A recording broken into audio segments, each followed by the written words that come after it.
Can you just talk to us a little bit about what happened today? Sure. So let me preface what I'm about to say by everything is extremely preliminary.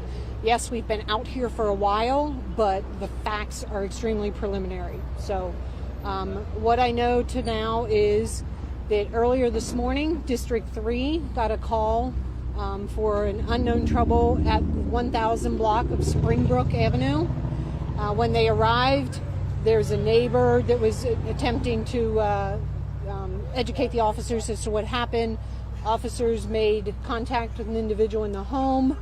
He retreated back into the home. The District 3 officers immediately recognized it as a barricaded individual and called for our SWAT resources.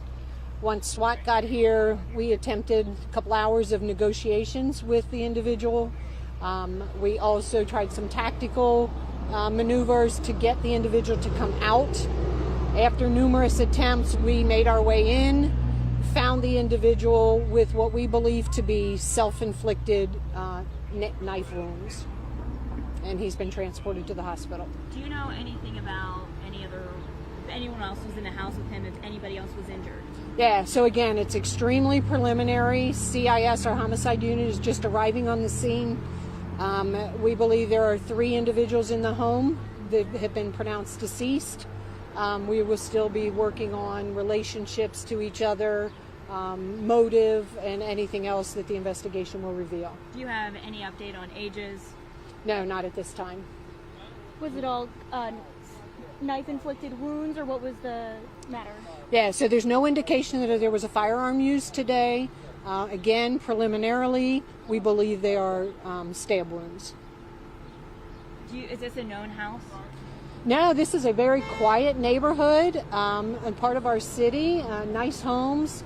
A lot of the neighbors were out, watching the activity, the police activity, and no dispatches up here.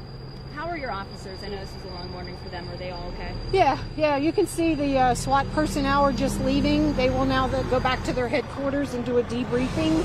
And we'll make sure that we have resources available for anybody from police or fire that need it this afternoon.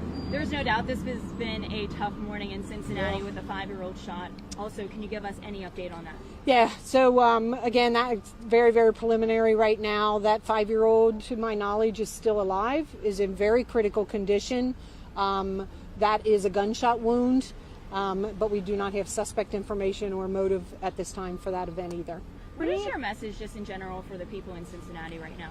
Yeah, so my message is, first of all, regarding firearms, put down the firearms. Just put them down. I don't care what kind of beef you have with somebody. The firearm is not going to resolve it. It's just going to precipitate ongoing problems. So put the firearms down. If you know somebody who has issues, maybe mental health issues or substance abuse issues, this city is rich with resources to help those individuals. We would rather get them help than respond to a scene such as this because nobody got them help. Bringing it back to the situation, you mentioned there's 3 victims. Does that include the suspect, or is that separate? Separate.